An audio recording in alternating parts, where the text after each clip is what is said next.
Salam dostlar, mən Təbriz, siz 19 Milyoner kanalındasınız. Bugünkü videomuzda trading qumar deyil, mən bunu sizə sübut edəcəm və tam fərqli şəkildə izah edəcəm. Ona görə də videonu sonuna qədər izləyin. Bəzi insanlar deyir ki, trading qumardır. Səncə də bu doğrudurmu? Gəlin birlikdə araşdıraq. Qumar nədir? Adam girir kazinoya, tamamen şansa bağlıdır. Ya udursan ya uduzursan. Burada heç bir analiz, heç bir strategiya yoxdur. Trading isə tamamilə fərqlidir.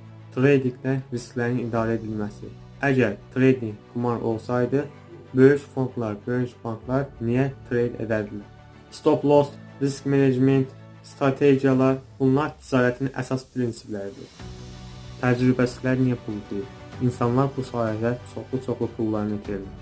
Çünki qumar oynayırmış kimi daxil olun. Pul qazanmaq istəyirsənsə, doğru bir işlər əldə et, strategiyalarını qur və riskini idarə et.